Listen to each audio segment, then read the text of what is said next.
और देखिए एक बड़ी खबर है, ईरान ने ओमान के साथ हॉर्मूज की डील स्थगित कर दी है। लगातार अमेरिका की धमकी के बाद यह फैसला लिया है यहां ईरान ने। धमकियों के साए में नहीं होगा समझौता, यह कहा है आईआरजीसी ने। तो बड़ी खबर, ईरान ने ओमान के साथ अपनी हॉर्मूज डील स्थगित कर दी है। लगातार अमेरिका की धमकी के बाद ईरान ने यह फैसला लिया है।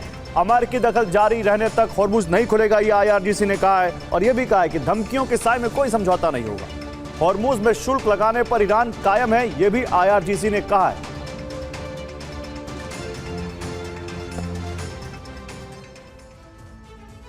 तो ईरान हॉर्मूज खोलने के लिए तैयार है। डोनाल्ड ट्रंप ने इसी ऐलान के साथ ईरान पर सबसे बड़ी स्ट्राइक टाल दी थी। लेकिन हॉर्मूज के हालात जस के तस है। ईरान से संकेत मिल रहे हैं कि अमेरिकी नाकाबंदी और आर्थिक प्रतिबंध हटने तक हॉर्मूज नहीं खुलेगा। दरअसल मुस्तफा समझ चुके हैं, ट्रंप के लिए हॉर्मूज नाक और साख का प्रश्न है। ऐसे में ईरानी सुप्रीम लीडर दुनिया के सबसे बड़े तेल चोक पॉइंट को खोलने के बदले अपनी हर शर्त पर ट्रंप के हस्ताक्षर चाहते हैं और इसमें टॉप पर शुल्क वसूलने की मांग है। सवाल है कि क्या ट्रंप ईरान की सभी शर्त को स्वीकार करेंगे या फिर ईरान के खिलाफ महाविनाश का एक नया चैप्टर खोलेंगे। आइए आपको इस रिपोर्ट में दिखाता हूं। ट्रंप ने ईरान को गुरुवार सुबह तक की मोहलत दी है। उन्होंने धमकी दी है कि अगर हॉर्मूज नहीं खोला तो संग्राम होगा। डोनाल्ड ट्रंप की इस धमकी के पीछे उनकी गन बोट डिप्लोमेसी को माना जा रहा है, जिसके जरिए वो हॉर्मूज में ईरान और ओमान के बीच समझौता चाहते हैं। ओमान ईरान के बीच वार्ता सकारात्मक माहौल में जारी है।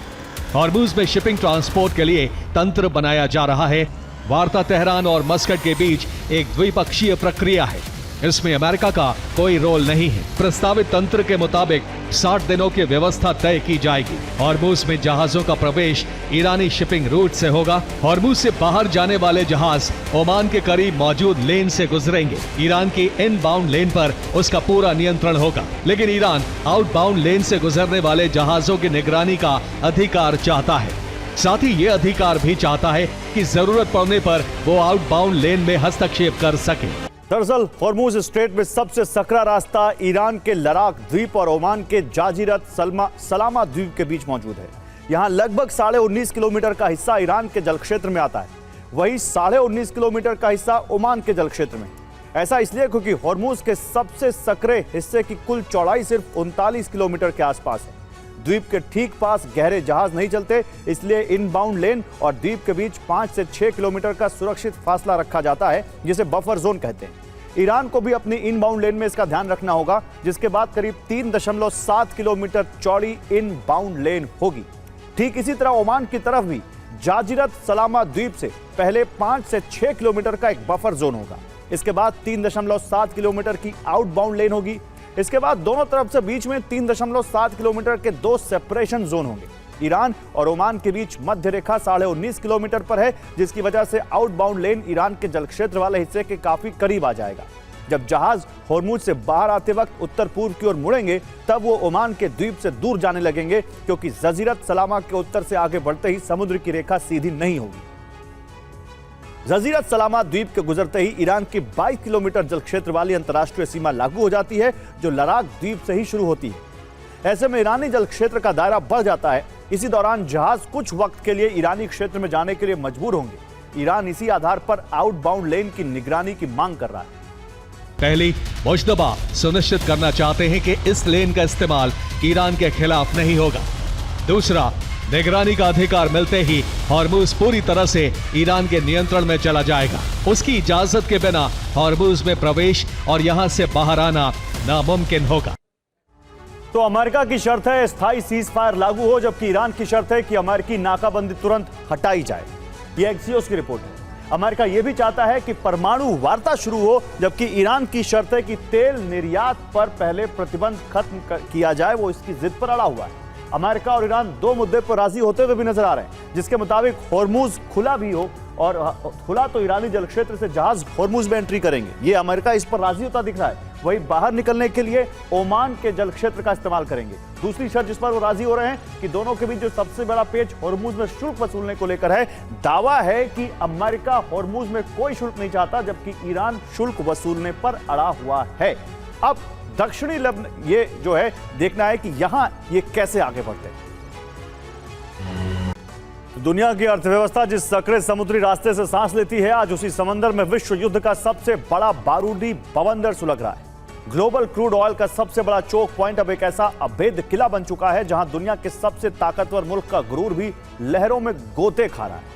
आखिर कैसे महाशक्तियों का पावर गेम अब जमीन से खिसक कर हर गहरे समंदर में पहुंच गया है। खिसक कर कैसे एक बिछे हुए समुद्री जाल ने पश्चिमी देशों की नींद उड़ा दी है, आपको दिखाते हैं लहरों पर रचे जा रहे एक नए वर्ल्ड ऑर्डर की एक्सक्लूसिव रिपोर्ट। लेकिन ईरान ने न सिर्फ नाकाबंदी बरकरार रखी है बल्कि हॉर्मुज में सीक्रेट सैन्य ठिकाने भी बना लिए हैं। सी माइंस का जाल बिछाया हुआ है, लगातार उसके ड्रोन सर्विलांस कर रहे हैं। द्वीपों पर मिसाइल लॉन्चिंग साइट एक्टिव हैं, यानी ईरान ने हॉर्मुज को इस युद्ध की साख बना लिया है। और ईरान ने हॉर्मुज में ऐसा चक्रव्यूह रचा है जिससे पेंटागन में कोहराम मच गया है। ईरान ने चीन रूस के साथ मिलकर ऐसा गठबंधन तैयार कर लिया है जिससे अमेरिका हॉर्मुज में घिर गया है।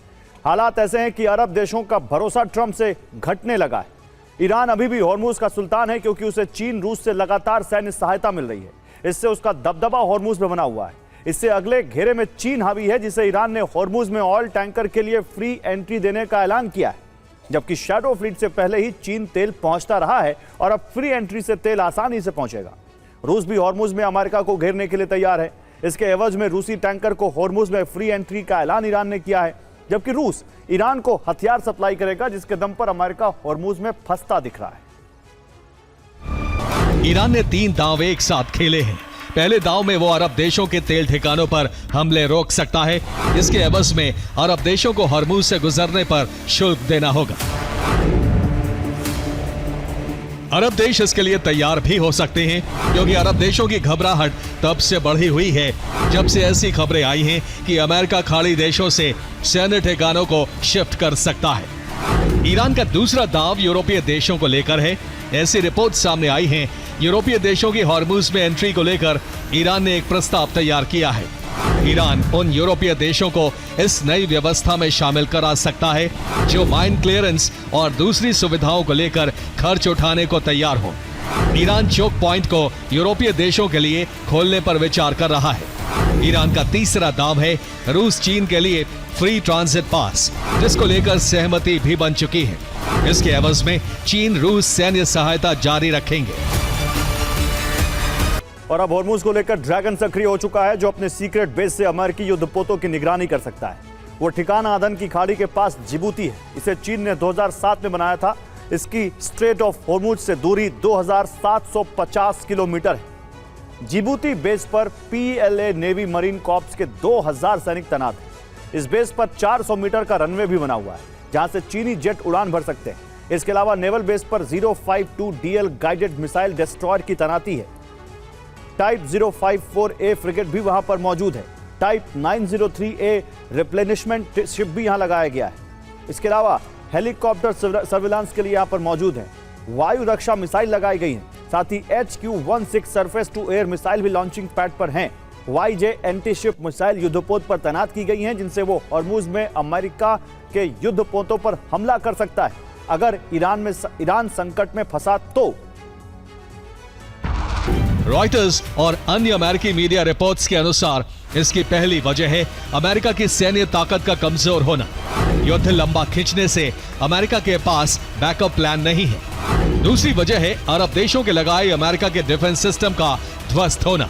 ईरान ने सबसे पहले अमेरिकी एयर डिफेंस को ही टारगेट किया था। तीसरी वजह है लॉन्ग रेंज प्रिसिशन हथियारों का जखीरा खत्म होना, जिसके प्रोडक्शन में ज्यादा वक्त लग सकता है। और दुबई में तेल के गोदाम धधक रहे हैं, लाल सागर में कार्गो जहाज डूब रहे हैं और यूरोप की सड़कों पर टेलीग्राम से मर्डर फॉर हायर का खौफनाक खेल खेला जा रहा है। बीते 24 घंटों में वॉर फ्रंट से आई खबरों से साफ हो गया है कि अब अरब के युद्ध का हाइब्रिड दौर शुरू हो गया है।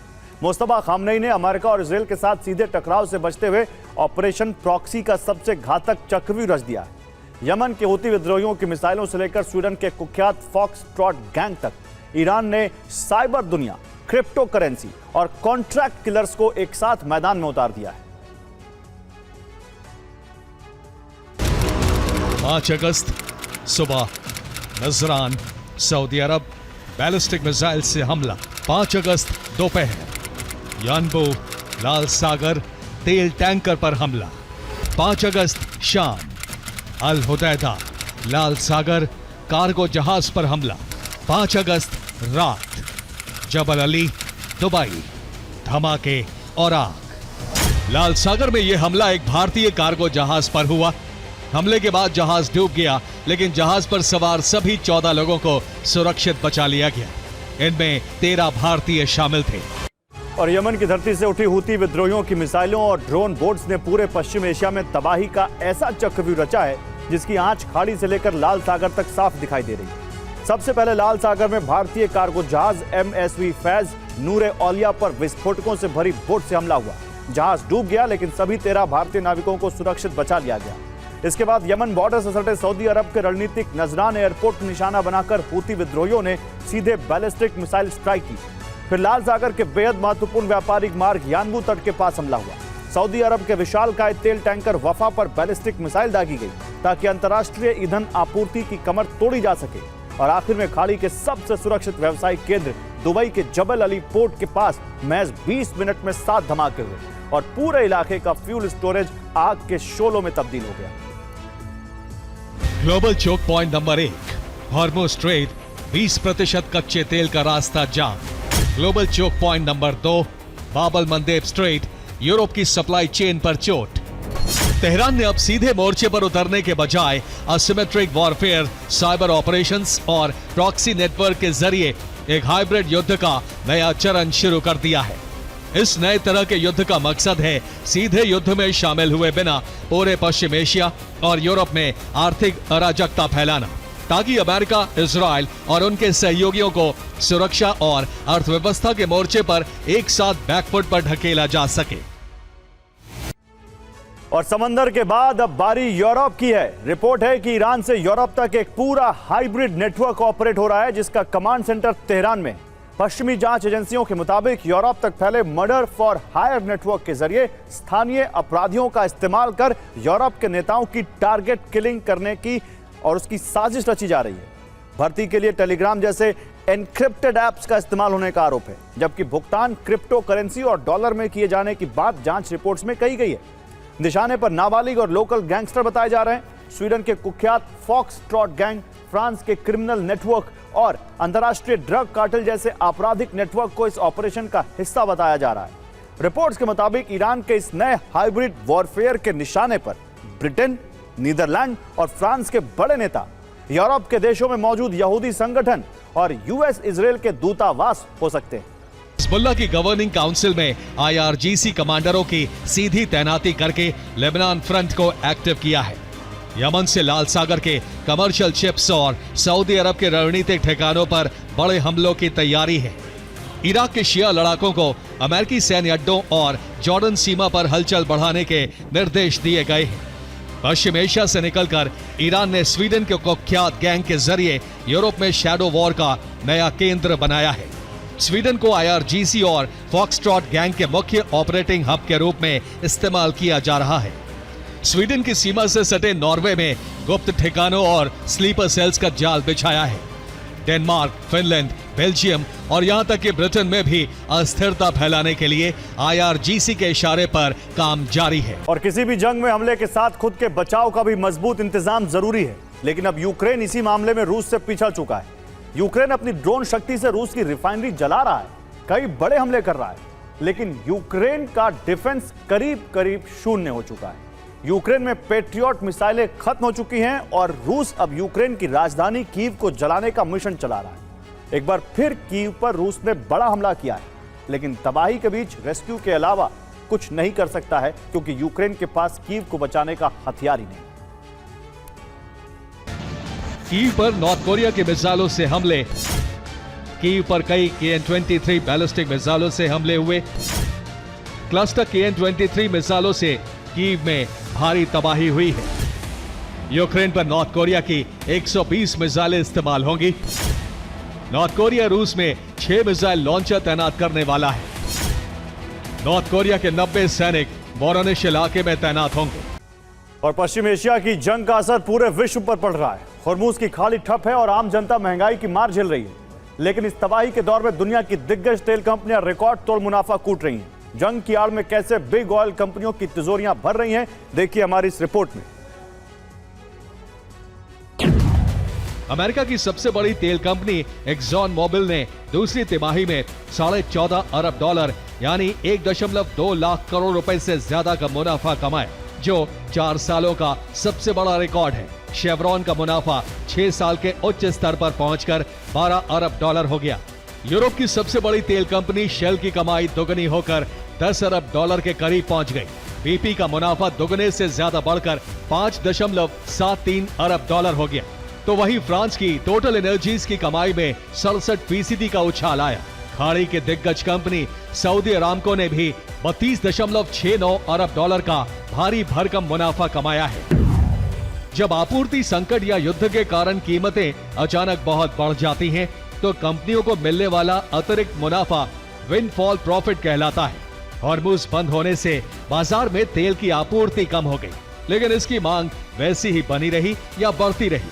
जब आपूर्ति कम होती है और मांग बनी रहती है, तो कीमतें तेजी से बढ़ जाती हैं। इन कंपनियों ने ऊंचे दामों पर तेल बेचकर बम्पर मुनाफा कमाया। लखनऊ से बड़ी खबर है, घर में घुसकर एक लड़की की हत्या कर दी गई है। हत्या के बाद युवक ने सुसाइड की कोशिश की। अभियुक्त ने नाबालिग लड़की का गला रेत दिया। घटना के बाद पुलिस अब जांच में जुट गई।